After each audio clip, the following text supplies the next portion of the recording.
Terence Crawford now being attacked by the Canelo Manfans after making a comment that Canelo has avoided certain black fighters, Jamal Charlo, and also Demetrius Boo Boo Andrade. And we gonna talk about it. What up, Fight World? It's your boy Ego, and I'm back with some more boxing.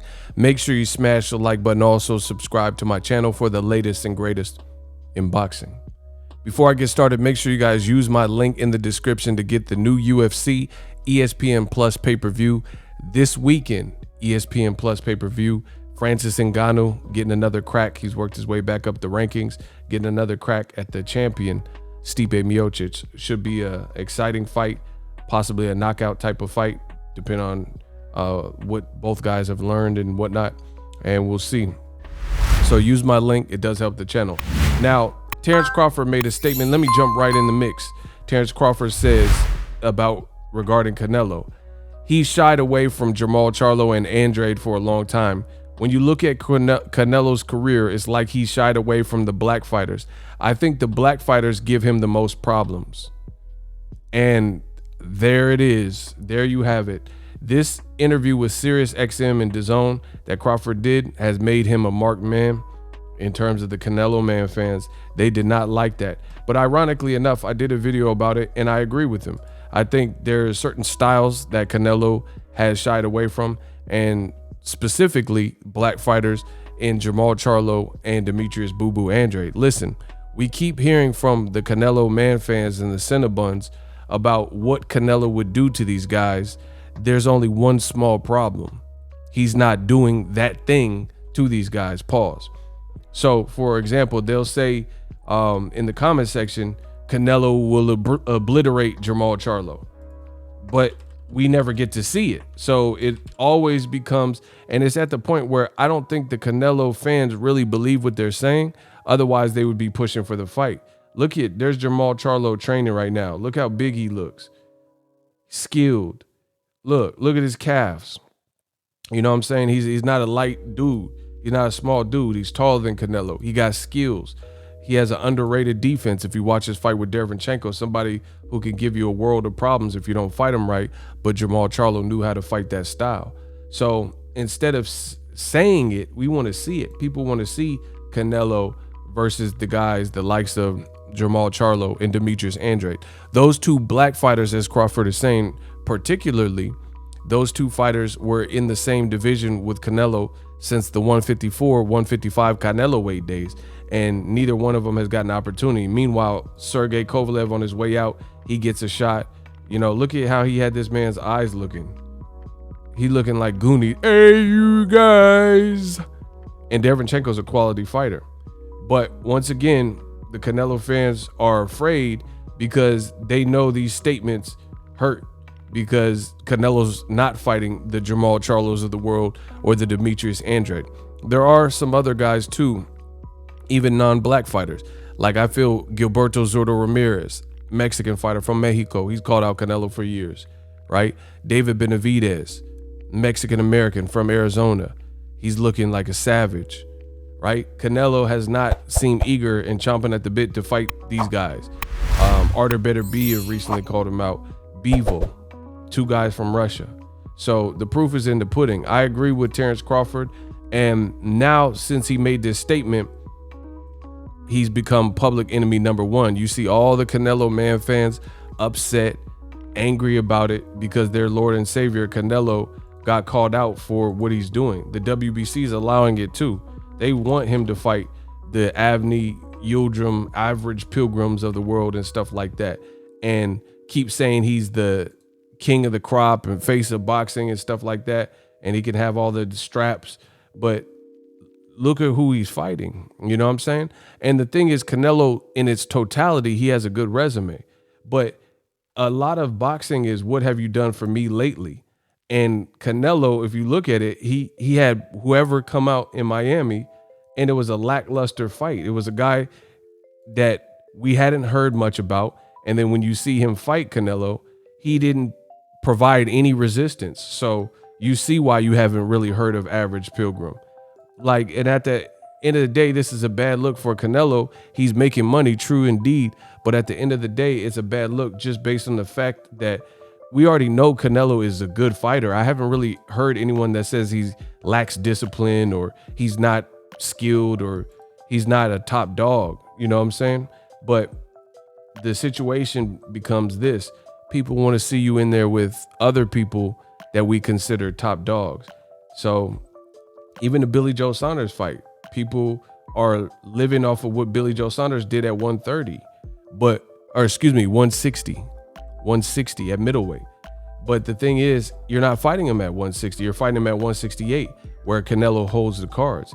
Canelo has had even the Caleb Smith fight. That's a better performance and an opponent than anybody that Billy Joe Saunders has fought. So, you know, to me, I'm not really even thrilled about this because I think that's going to be a runaway. The fights like this, it's easy to predict. Yildirim, you know, Billy Joe Saunders. These are easy fights for me to declare a winner. And it's because he's fighting a certain style, like Crawford is saying. You could have fought these black fighters, and we all know that these would have been better fights. Now, the other thing I will address and touch on is we live in such a soft society where I'm not saying Crawford is perfect.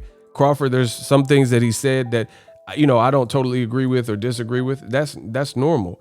But what happens is you'll have people who they'll hear what you have to say, and then they'll start bringing up a bunch of stuff that has nothing to do with the actual statement. Like I'm hearing people say, oh, you know, old media is mad. Like this is ironic coming from Crawford. Crawford is not in the position that Canelo's in. So anything like his resume at welterweight, he's not in the positioning like Canelo where he can just point and select whoever he wants. So we're talking about two different things. But again, people try to make everything apples and apples with boxing, and it doesn't work like that, you know. Or people say, oh, but look at Demetrius Andrade's resume. Andrade's resume is how it is because of politics of boxing, and he's also avoided. Versus Canelo is a marquee name, and he's desired. He's not avoided. So you hear oftentimes the people want to shoot the messenger. They're getting mad at Terence Crawford or when Demetrius Andrade says similar things or whatever about Canelo, and they try to deflect and they won't talk about what's actually being said, but instead they'll talk about how it made them feel and start trying to run Andrade's name through the mud and say, oh, but Andrade sucks, or Terence Crawford, who is he beat? But what does that have to do with what he's saying? Read the statement and argue the statement, argue what's being said. It doesn't matter if Terence Crawford hasn't paid custody. None of that has nothing to do with what he's saying. Like if he had a custody case, you know, people always bring up these things to deflect. Oh, he didn't take care of his first son. You know, what does that have to do with that? You know what I mean? And I'm not saying that's true. I'm just giving you guys an example. People oftentimes, instead of addressing the elephant in the room and what's actually being said, what they'll decide to do is argue some other stuff. We're not talking about Crawford's resume. And Crawford is also a victim of some poor business choices, but also politics, right? Also politics. Whereas that doesn't apply. That's not applicable to Canelo. Canelo, if he wants to fight Charlo and they offer a reasonable offer, or Andrade or any of these other guys, these fights could have been made, but we know what the issue is. And it's funny that Canelo's fights, even leaving Golden Boy, look exactly like they did before. So now you know that it wasn't Golden Boy or Oscar De La Hoya holding Canelo back. The moves look identical. So it lets you know that Canelo's in the driver's seat when it comes to his fights. And this is the reason why we haven't gotten certain fights. So I agree with Terence Crawford. Terence Crawford became, you know, public enemy number one because he spoke the truth. But that's just what it is. You know, you can peruse through the comment section, argue the point. Has Canelo avoided and shied away from certain styles, including black fighters like Jermall Charlo and Demetrius Andrade? People want to talk about, oh, but Mean Machine don't got nothing to do. That can't save Canelo Alvarez. Canelo has his own career, and he has his own, you know, on a case-by-case basis. He has his own situational things. Canelo has the power to pick someone out of boxing that he wants to fight and make it happen, make it shake if he wanted to. Whether he does that or not, that's something totally different. And so far, black fighters like Jermall Charlo, Andrade, also guys like that are kind of newer in the picture, like David Benavidez, these aren't the fights that Canelo is running towards. Instead, he's fighting a lot of European, Eastern European, Turkish fighters and obscure fighters, guys who haven't really done much of the division, guys that look like they're on the last chapter, like Kovalev, or, you know, on their way out, like, you know, Mosley back in the day, Baldomir back in the day. Those guys were 41 and 40 years old, you know? So I think people they know Canelo's dope and they just want to see him challenged, and that's just what it is. So, I mean, he can continue making the moves he wants. It's his career, but he will be criticized for it. Get UFC, ESPN Plus by using my link. Saturday, it goes down. We working, I swear. So if you enjoyed this video and want more content like this on the channel, you can show your appreciation by going to the PayPal donate button or the YouTube support button, and you can donate any amount that you feel is equivalent to the value of this video. Much more to come. Thank you guys for your support. Boxingego, the future of boxing.